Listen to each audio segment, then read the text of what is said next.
अस्सलामुअलैकुम। आज हम पढ़ेंगे काउंटडाउन मैथमेटिक्स बुक 7, ठीक है।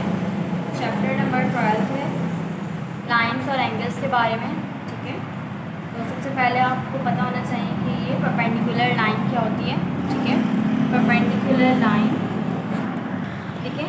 Perpendicular line are two lines, यानी परपेंडिकुलर लाइंस की जो है वो दो लाइंस होती हैं दैट इंटरसेक्ट, जो कि एक दूसरे को इंटरसेक्ट कर रही होती हैं, यानी कि एक दूसरे के, मैं यहाँ पे आपको दिखाती हूँ, ठीक है। ये दोनों एक दूसरे को इंटरसेक्ट कर रही हैं, जैसे कि ये दो लाइन है और ये दोनों लाइन एक दूसरे को इंटरसेक्ट कर रही हैं, यानी ये इस लाइन से इस लाइन में गुजर रही है। तो यहाँ पर जो एंगल बना वो क्या बना, 90 डिग्री, ठीक है। तो यहाँ इस लाइन को जो है परपेंडिकुलर लाइन बोलते हैं, कि जहाँ पे जो दो लाइन आपस में इंटरसेक्ट कर रही हों और 90 डिग्री का एंगल बने, तो वहाँ पे ये परपेंडिकुलर लाइन कहलाती है, ठीक है। अब पहले लाइंस जो है वो two lines which have the same distance between them and do not intersect are called parallel lines. इसमें कह रहे हैं कि दो लाइंस हैं, उनके सेम डिस्टेंस होने चाहिए, ठीक है, सेम डिस्टेंस हो और वो एक दूसरे को इंटरसेक्ट ना करें, यानी कि एक दूसरे को से टकराएं नहीं, ठीक है।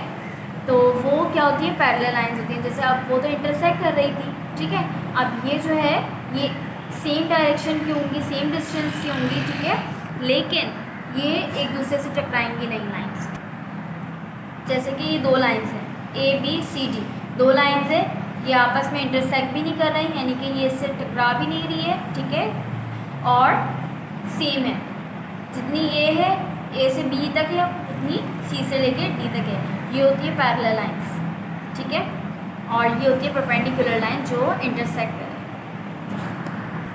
इसके बाद है transversal, a line that cut two or more line, यानी कि एक लाइन जो है वो कट करे दो से ज़्यादा पैरेलल लाइंस को।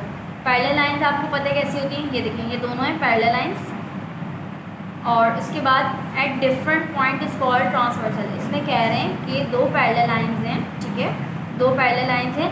अब एक लाइन तीसरी लाइन जो है वो इन दोनों को कट करती हुई जा रही है, ठीक है।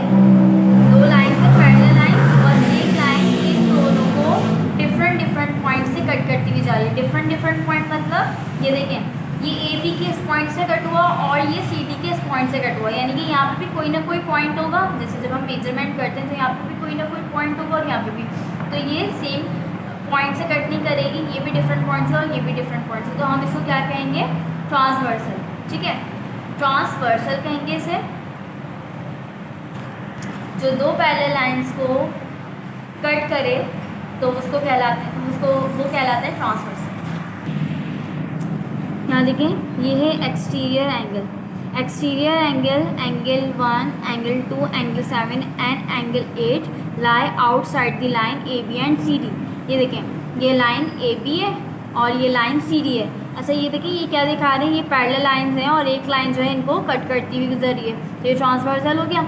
अब यहाँ पे ट्रांसवर्सल हो गया। अब यहाँ पे ये देखें, ये एक एंगल बन रहा है, ये एक एंगल बन रहा है, यहाँ पे चार एंगल यहाँ पे बन गए और चार एंगल इधर बन गए। अब ये बात कह रहे हैं कि जो हमारे पास एक्सटीरियर एंगल होंगे वो कौन से होंगे, तो देखिए एंगल 1, एंगल 2 और एंगल 7 और एंगल 8, ये हमारे एक्सटीरियर एंगल कहलाएंगे, ठीक है, जो कि लाइन के जो है वो आउटसाइड पर है। और उसके बाद इंटीरियर एंगल क्या होंगे, interior angle, angle 3, angle 4, angle 5, angle 6 lie between A B and C D.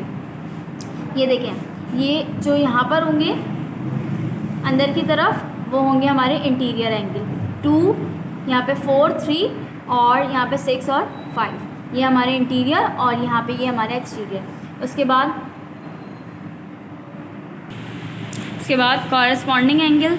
अब यहाँ देखिए, angle 1 and angle 5, angle 4 and angle 8, angle 2 and angle 6, angle 3 and angle 4 are 4 pairs of corresponding angle.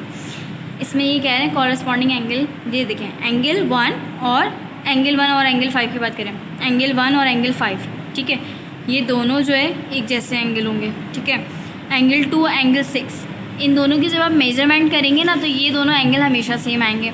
जो ये angle होगा वही 4, जैसे जो 4 का एंगल होगा वही 8 का एंगल होगा। तो कॉरस्पॉन्डिंग एंगल उसे कहते हैं, जैसे कि एंगल 1 ये है तो एंगल 5 ये, इसका कॉरस्पॉन्ड कौन सा एंगल है, ये वाला एंगल है। तो और ये 2 है तो इसके कॉरस्पॉन्ड एंगल कौन सा है, 6 है। ये 3 है तो ये इसके कॉरस्पॉन्ड एंगल कौन सा है, 7 है। ये 4 है, इसके कॉरस्पॉन्ड एंगल क्या है, 8 है। ठीक है, ये इसके कॉरस्पॉन्ड एंगल है। ऑल्टरनेट एंगल, ऑल्टरनेट एंगल जैसे यहाँ पे लिखा हुआ है एंगल 3 और एंगल 4, तो ये ऑल्टरनेट एंगल है, जैसे कि यहाँ पे 3 और एंगल 5। ये देखें ये यहाँ पर है तो ये इसके यहाँ पर है, ये ऑल्टरनेट एंगल हो गया। 4 और 6, यहाँ पे ये 4 है और यहाँ पे ये 6 है, ये इसके ऑल्टरनेट एंगल हो गया। ठीक है, ये ऑल्टरनेट एंगल हो गया। कॉरस्पॉन्डिंग वो होता है जैसे यहाँ पे 3 है तो नीचे 7, यहाँ पे 2 है तो ये 6 है, यहाँ पे 1 है तो यहाँ पे 5 है, और ये 4 है तो ये 8 है, ये कॉरस्पॉन्डिंग एंगल हो गया। ठीक है, अब इसके बाद आ जाएँ आप exercise 12, exercise 12A। Draw a line segment A B of a length 6.6 centimetre. एक लाइन ड्रॉ करनी है ए बी की जिसकी लेंथ है 6.6 centimetre. Bisect the perpendicularly at an using a ruler and the set square. 6.6 centimetre की जो line है उस लाइन को जो है एक परपेंडिकुलर लाइन जो है वो बाइसेक्ट कर रही है और उसका जो पॉइंट है वो एन है। तो हम यहाँ पे जो है उसकी मदद से इसको सॉल्व करते हैं। ये देखिए हमने 6.6 सेंटीमीटर की एक लाइन ड्रॉ करी। ठीक है, इसके ए और बी की हमने लाइन ड्रॉ कर दी 6.6 सेंटीमीटर। यहाँ पे लिखते हैं ये लाइन है 6.6 सेंटीमीटर की। ठीक है, अब यहाँ पे आप लिखते जाएं कि हमने यहाँ पे ड्रॉ करी, draw a line A B is equals to 6.6 centimetre. ठीक है, सबसे पहले हमने ये लाइन ड्रॉ कर ली। उसके बाद अब यहाँ पे क्या करेंगे हम, अब आपने क्या करना है यहाँ पे कि एक पॉइंट ले लें आप, जैसे कि यहाँ पे कंपास से आपने यहाँ पे ये हमारे पास जो लाइन ड्रॉ हुई है वो 6.6 सेंटीमीटर की हुई है। अब आपने क्या करना है, कंपास को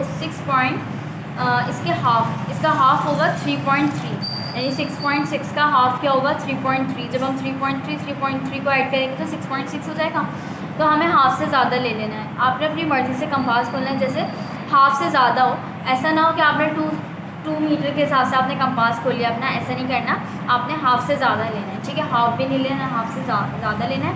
तो मैंने यहाँ पे ले लिया 4 सेंटीमीटर का कंपास मैंने खोल लिया। ये देखें 4 सेंटीमीटर का कंपास हमने खोल लिया। इस तरह से आप मेजर करेंगे और पहले ए पॉइंट पे रखेंगे आप। ठीक है, और यहाँ पे आर्क लगा दें इस तरह से। फिर उसके बाद बी पे रखेंगे आप, ये यहाँ पे इस तरह से आर्क लगा देंगे। ठीक है, तो अब एक पॉइंट यहाँ पे मिल रहा है, इसको हम नाम दे देंगे सी का। इसी तरह से इसके बाद आपने इस पॉइंट पे रखना है और यहाँ पे आर्क लगा देनी है, और बी पॉइंट पे रखना है और फिर यहाँ पे आर्क लगा दें आप। अब यहाँ पे आपने इस तरह से आर्क लगा दी दोनों साइड पे, ए बी लाइन के ऊपर नीचे। अब यहाँ पे जो 2 पॉइंट आपस में मिल रहे हैं और यहाँ पे भी 2 पॉइंट आपस में मिल रहे हैं, आपने यहाँ से लेके यहाँ तक इस पॉइंट, ये इसको नाम दे दिया हमने डी का और इसको नाम दिया हमने सी का। यहाँ पे आप एक लाइन ड्रॉ कर दें दोनों लाइन्स को मिलाकर। ठीक है, तो अब यहाँ पे ये देखिए ये परपेंडिकुलर लाइन जो है वो इन दोनों लाइन्स को बाइसेक्ट कर रही है। अच्छा, यहाँ पे देखें 2 पार्ट में इस तरह से हम लिखेंगे कि by the compass and arc above and below the line A B, यानी कि हमने कंपास के ज़रिए आर्क लगाई ए बी लाइन के ऊपर और नीचे, और which is more than half of the 6.6 centimetre. हमने यहाँ पे 6 सेंटीमीटर के हाफ से ज़्यादा जो है वो कंपास खोला है और उससे हमने लाइन लगाई है। ठीक है, इसके बाद लिखा हुआ है 3rd point meet C and D, और यहाँ पे देखिए सी एंड डी जो है ये आपस में टकरा रहे हैं, सी और डी।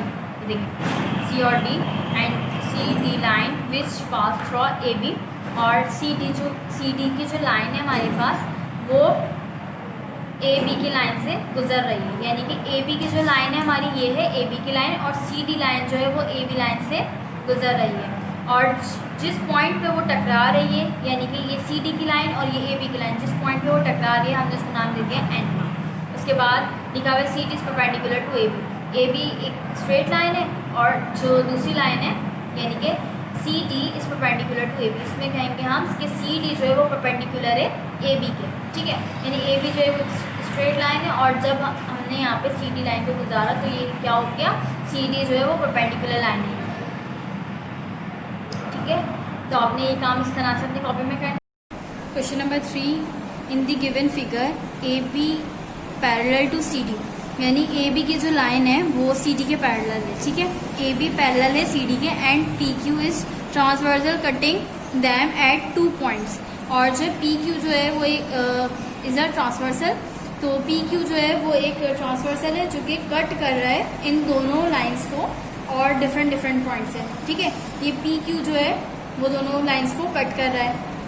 अब यहाँ पे देखिए ये ए बी पैरेलल है और पी क्यू जो है वो इसको कट कर रहा है। अब मुझे यहाँ पे मालूम करना है फाइंड एक्स, और एक्स का एंगल और वाई का एंगल मालूम करना है। और ये एक्स का एंगल वाई का एंगल है कहाँ पे, ये रहा एक्स का और ये वाई का, ठीक है। अब ये देखिए ये एक स्ट्रेट लाइन है, ठीक है, ये एक स्ट्रेट लाइन है। अब ये इसको अगर हम मिलाएंगे और इसको मिलाएंगे तो ये क्या बन जाएगा, ये दोनों मिलाएंगे, जब हम इन दोनों के एंगल को मिलाएंगे तो हम यहाँ पे क्या बन जाएगा 180 डिग्री, ठीक है। 180 डिग्री का एंगल बन जाएगा ना, क्योंकि ये स्ट्रेट लाइन जब स्ट्रेट एंगल होता है कोई तो उसको हम कहते हैं straight angle is equal to 180, ठीक है। तो यहाँ पर ये एंगल और इस एंगल को जब हम मेजर करेंगे तो वो 180 के बराबर होगा, ठीक है। तो अब यहाँ पर पहले हमें एक्स और वाई दोनों की वैल्यू फाइंड करनी है। तो यहाँ पे देखें ऊपर सिमिलर यही है, ये दोनों इसके पैरेलल हैं। अब ये दोनों इस चीज़ के पैरेलल हैं, ठीक है, ये दोनों लाइन एक दूसरे के पैरेलल हैं। अब यहाँ पे एक एंगल बन रहा है 140 का, वो किसके कॉरस्पॉन्ड है, वाई के, ठीक है। हमने यहाँ पे कॉरस्पॉन्डिंग एंगल पढ़ा था जो कि L बराबर है 5, ये एंगल 1 बराबर है 5 के, एंगल 2 बराबर है 6 के। इसी तरह से जो एंगल ऊपर है वही एंगल नीचे होगा, ठीक है। तो बाय द कॉरस्पॉन्डिंग एंगल तो हमें पता चल गया कि y कितना है, y जो है वो हमारे पास आ गया 140। वो कैसे आया, क्योंकि जो ऊपर हमारे पास गिवन है वही नीचे भी गिवन है, ये भी हमने पीछे पढ़ा था, ठीक है। जो ऊपर होगा वो नीचे भी होगा, तो ये इसके कॉरस्पॉन्ड है, तो 140 है, तो यहाँ पे ये भी 140 एंगल होगा। जब ट्रांसवर्सल में जो ये लाइन होती है, जो दो पैरेलल लाइंस कट कर रही होती हैं, तो जो 4 एंगल्स ऊपर बन रहे होते हैं, 4 एंगल नीचे बन रहे होते हैं। तो ये एंगल इस एंगल के बराबर होता है, ये एंगल इस एंगल के बराबर होता है, और नीचे वाले एंगल इस एंगल के बराबर होते हैं, ठीक है, नीचे वाले नीचे के बराबर होते हैं। तो इस तरह से, तो यानी कि वाई हमारे पास क्या आ गया 140। तो आपने जो है वो अपनी कॉपी में इस तरह से लिखना है, ये देखें आपने इस तरह से ये दोनों ये इसके कॉरस्पॉन्ड है, तो आपने angle Y is equals to 140 degree. उसके बाद ये देखें जब आपके पास, अब आप ऊपर वाली वैल्यू को छोड़ दें, जब आपके पास y आ गया, ठीक है, और ये एक स्ट्रेट एंगल है, तो अब यहाँ पे आपको y की वैल्यू गिवन है और आपको पता है ये 180 डिग्री है, ठीक है, ये 180 डिग्री है। और 180 डिग्री में से जब आप y माइनस कर देंगे तो आपके पास आ जाएगा x, ठीक है। आपके पास कोई एक बड़ी वैल्यू है, जैसे कि यहाँ का पूरी मेजरमेंट है आपके पास, लेकिन अब आपने इसमें से y निकाल दिया। अब जब आपने इसमें से y निकाल दिया तो आपके पास x आ गया, ठीक है। जब आप इसमें से y निकाल देंगे तो आपके पास x आ जाएगा। इसी तरह से हमने कि जब हम x को और y को ऐड करेंगे तो ये पूरी 180 डिग्री का बन जाएगा। तो angle x plus angle y is equal to 180। ये हमें बात मालूम है कि अगर हम इस एंगल को और इस एंगल को दोनों को ऐड करेंगे तो वो किसके बराबर होगा, 180 के बराबर होगा। अब यहाँ पे मैंने क्या किया, y की जगह पे 140 लिख दिया, क्योंकि मुझे y की वैल्यू गिवन है, तो हमने यहाँ पे 140 लिख दिया इज इक्वल्स टू 180 और x एज इट इज। अब यहाँ पे 140 आ गया, जब यहाँ पे ये प्लस हो रहा है वहाँ जाके क्या होगा माइनस। अब हमने यहाँ पे 180 से माइनस कर दिया 140 को, तो हमारे पास x आ गया। x क्या आया हमारे पास 40। देखिए यहाँ पे इस तरह से हमने कि हमारे पास जब y की वैल्यू आ गई, ये हमें पता होना चाहिए कि angle x plus angle y is equals to 180। जब हमारे पास x की वैल्यू आ गई, तब हम y की वैल्यू आ गई, तो हम x की वैल्यू आराम से निकाल सकते हैं। हम इस वैल्यू को उधर शिफ्ट कर देंगे और हमारे x की वैल्यू आ जाएगी। अब एंगल y भी आ गया और x एंगल भी आ गया, ठीक है, दोनों एंगल आ गए। अब चाहें तो आप इन दोनों को ऐड करके बता भी सकते हैं कि ये दोनों एक दूसरे के बराबर है, ठीक है, यानी x हमारे पास है 40 और ये 140, तो ये दोनों एक दूसरे के बराबर है। जब आप इसको ऐड करेंगे तो 180 आएगा, ठीक है। उसके बाद आ जाए आप क्वेश्चन नंबर 4 पे, ठीक है। The arm of angle ABC and angle DEF are parallel, यानी इसमें कह रहे हैं कि एक एंगल है, ठीक है, B और एक एंगल है E, ये दोनों एक दूसरे के पैरेलल हैं। फाइंड द x और y, फाइंड एंगल x और एंगल y फाइंड करना है। तो यहाँ पे देखें ये दोनों एंगल जो है वो एक दूसरे के पैरेलल है, यानी कि जो ये है वो ये है, जो ये लाइन है वो ये लाइन है, सबकी मेजरमेंट सेम है, तो सबके एंगल भी सेम होंगे। अब यहाँ पे देखें कि ये बी, यहाँ पे बी हमारे पास है 65 डिग्री, तो एक्स भी हमारे पास 65 डिग्री होगा। वो इस वजह से होगा क्योंकि ए बी पैरेलल है डी ई के, यानी कि ए बी की लाइन बराबर है डी ई के। तो जो हमारे पास यहाँ पे 65 डिग्री का एंगल बन रहा है तो वो हमारे पास एक्स का भी एंगल बनेगा, यानी जो एंगल यहाँ बन रहा है वो एंगल यहाँ पे भी बनेगा। तो हमें यहाँ पे बता दिया 65 है, तो यहाँ पे भी क्या होगा 65 होगा, तो हमें एक्स पता चल गया। हमें क्या पता चल गया, एक्स पता चल गया, क्योंकि यहाँ पे 65 है तो यहाँ पे भी क्या होगा 65, क्योंकि ये दोनों लाइन एक दूसरे के पैरेलल हैं। तो यहाँ पे आपने लिखना है A B and E D are parallel, so angle X is 65। तो एंगल एक्स क्या होगा हमारे पास 65। यहाँ पे कोई उसमें वेरिएबल से मेंशन नहीं किया हुआ, लेकिन यहाँ पे तो हमें वेरिएबल दिया हुआ है, तो हमें पता चल गया कि एक्स इज इक्वल्स टू 65। अब ये देखें, ये इसके क्या है, ये एंगल इसके कॉरस्पॉन्ड है, ठीक है। तो यहाँ पे ये एंगल इसके कॉरस्पॉन्ड है, तो यानी कि जो एंगल यहाँ पे होगा वही एंगल यहाँ पे भी होगा, जो एंगल एक्स का होगा वही एंगल वाई का होगा, क्योंकि ये दोनों लाइन एक दूसरे के पैरेलल हैं। बी सी और ई एफ जो है वो दोनों एक दूसरे के पैरेलल हैं, तो इसीलिए यहाँ पे angle Y is equals to 65, यानी अगर एंगल एक्स जो है वो 65 है तो वाई भी 65 होगा, तो आपने यहाँ पे 65 लिख दिया। उसके बाद आ जाए आप क्वेश्चन नंबर 6 पे। In the given figure A B is parallel to C D, A B parallel है सी डी के, क्योंकि ये दोनों एक दूसरे को इंटरसेक्ट नहीं कर रहे। P Q and R S are two transversal, यानी कि यहाँ पे पहले हमने एक का पढ़ा था, अब यहाँ पे दो लाइन जो है इन दोनों लाइंस को जो है वो कट कर रही हैं और डिफरेंट पॉइंट से इवैल्यूट द एंगल एक्स वाई और जेड। अब हमें जो है एंगल निकालना है एक्स का, वाई का और जेड का। तो यहाँ पे देखें पहले अब हम ये वाली लाइन करते हैं, ठीक है। ये दो पैरेलल लाइंस हैं, अब यहाँ से हम इसकी वैल्यू निकालते हैं कि यहाँ से कौन कौन सी वैल्यू हमें, कौन सी वेरिएबल्स की वैल्यू फाइंड हो सकती है। तो यहाँ पे पहले आप डायग्राम देखें, आपने इस तरह से ड्रॉ कर लेनी है। अब ये देखें, इसको आप भूल जाए, पहले अभी आप ये वाला सॉल्व करें।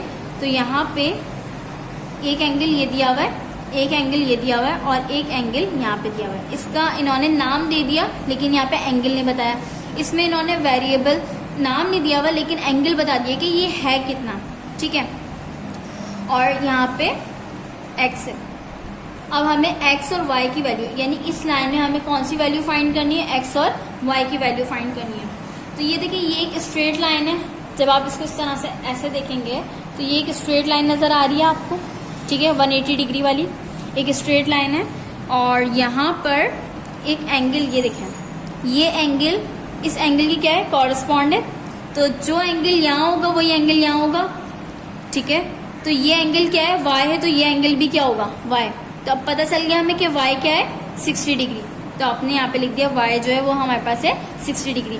अब उसके बाद ये एक लाइन है, ठीक है, ये एक लाइन है, ये लाइन है हमारे पास 180 की।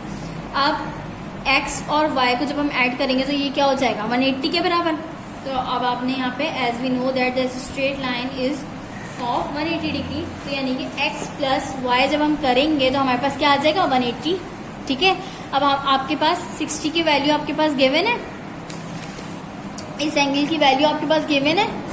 इस स्ट्रेट लाइन में से आपने एक्स की वैल्यू फाइंड कर लेनी है। इस तरह से आप देखें, ये लाइन आपके पास गिवन है, 60 आपको पता है और यहाँ पे 80 आपने मालूम, यहाँ से एक्स मालूम कर लेना है, ठीक है। तो आपने यहाँ पे वाई आपके पास आ गया 60 प्लस एक्स आपने एज इट इज लिख दिया और 180।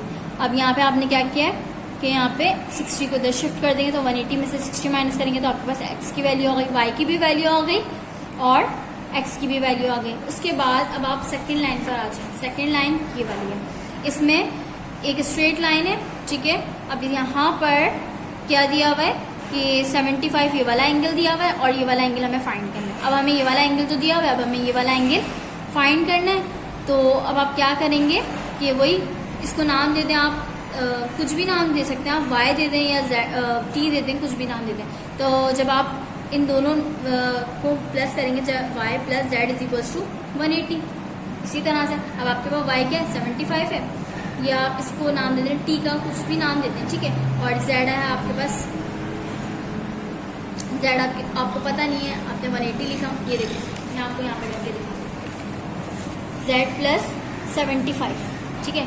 z यानी z है कुछ जो कि आपको पता नहीं है, उसके अंदर जब हम 75 प्लस करेंगे तो हमारे पास क्या बन जाएगा 180 डिग्री।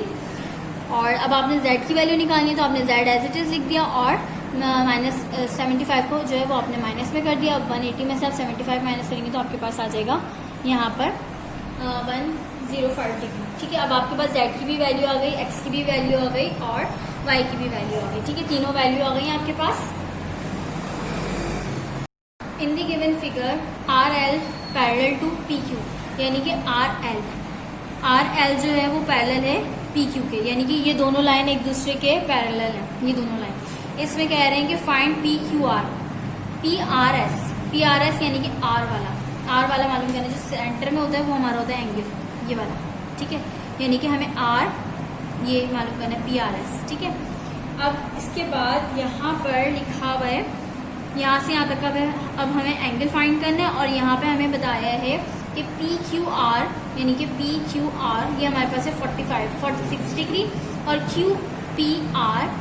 QPR हमारे पास है QPR हमारे पास है 65, ठीक है। अब यहाँ पे Q की वैल्यू दे दी, P की वैल्यू दे दी और हमें बोल दिया कि इसकी वैल्यू फाइंड करना है। अब आप यहाँ पे देखें डायग्राम को, तो यहाँ पे आपने क्या करना है, आपको Q की वैल्यू पता है, P की वैल्यू पता है और आपको R की वैल्यू नहीं पता, ठीक है। लेकिन अब आपने जो मालूम करना है, एंगल मालूम करना है, यहाँ से लेके यहाँ तक का मालूम करना है आपने एंगल ना, ठीक है।